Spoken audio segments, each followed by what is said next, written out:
So we've got a selection of round fish, just for you to look at. I'm not going to use them all, I'll use some of them.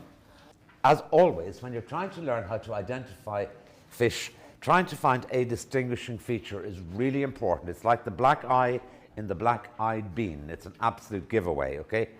And when you know what something definitely is, you know that something else can't be it. So it's that way. It's slightly a process of elimination when it comes to identifying fish, okay?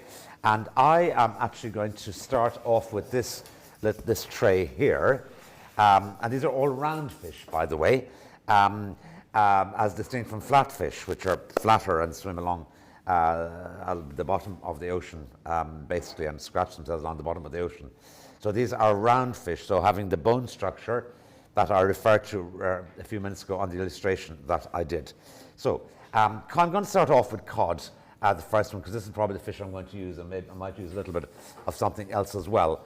And there, it has similarities to some of the other fish on the board here, for example. You might be looking one day and think, is that a small cod and a big cod? No, it's not. It's a cod and a whiting, actually. And how do I know that? Because a cod, which can look slightly different in colour depending on the time of the year, how it's feeding, if it's inshore feeding or feeding a lot of seaweed, it can look slightly differently. But what is non-negotiable in cod is it has a goatee. Okay? If it doesn't have a goatee, it's not a cod.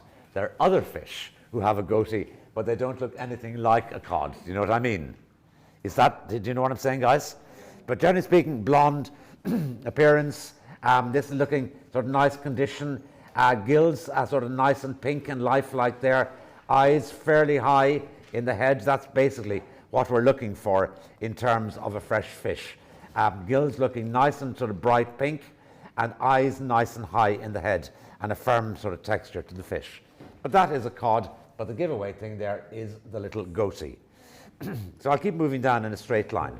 The next one then, which for another day you might think might be a small little cod, except that clearly when you see them side by side, you can see there is quite a difference in terms that this fish, the next fish, which is a whiting, is much shinier.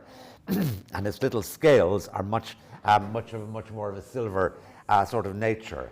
And that is little whiting, and crucially, it does not have a goatee either, okay?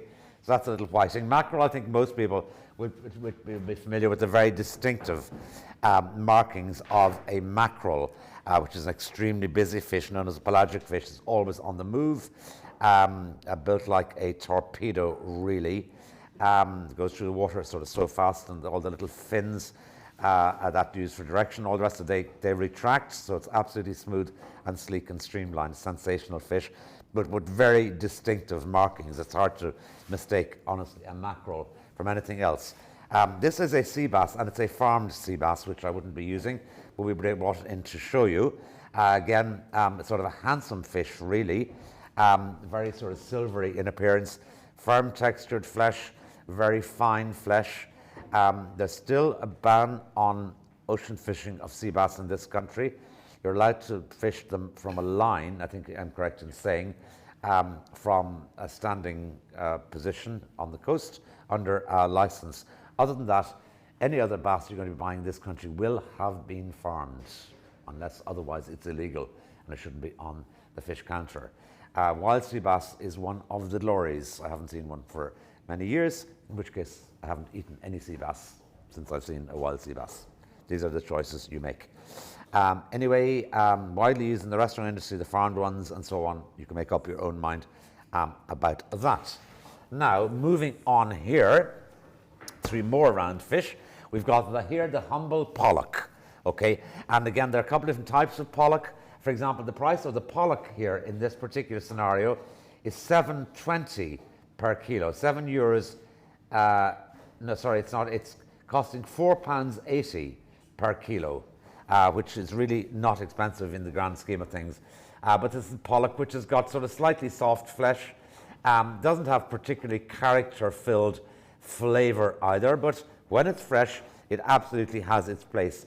And there are different types of pollock. This is a grey pollock, again, also slightly determined depending on the time of the year.